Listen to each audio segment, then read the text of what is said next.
Қазіргі таңда біз Өскемен өңіріндеміз, Өскемен қаласында балалар арасында Қазақстан Республикасының чемпионатын өткізудеміз. Өзіңіз байқағандай, бұл ұлттық спорттың жаңа рекорды. Бір алаңда 300-ге жуық бала жарысып жатыр. Және бір қызықтығы, балалар тек садақ ату спорт мәселесін емес, қосымша ұлттық киімде, ұлттық рухты болып келіп жарысып жатыр. Бұл біз үшін үлкен бір керемет нәтиже. Жалпы жаңғыру жолда жақсы көрсеткіштер.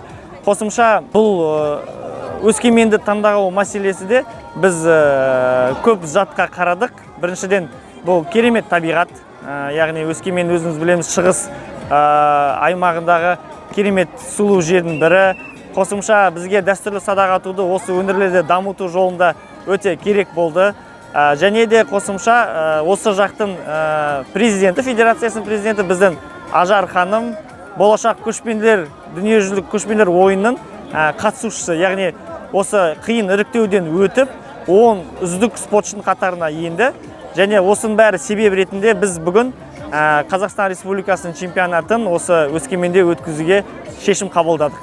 Және өзіңіз көріп тұрсыз, өте керемет, ауа райы да керемет, біз үшін бәрі қолайлы болып тұр. Шығыс Қазақстан облысы бойынша 33 бала осы чемпионатта қатысып жатыр, әр категория бойынша. Бұл 33 бала Шығыс Қазақстанның әртүрлі өңірлерінен келді.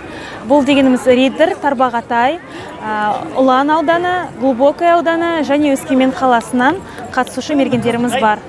Бұл спортымыз енді ғана дамып келе жатқандықтан біздің шығысымыз көрсін, білсін, осылай халықтың рухын оятып, садақ атуға қызығушылығын ояту мақсатында шығыста өткізуге өзім ұсыныс білдірдім.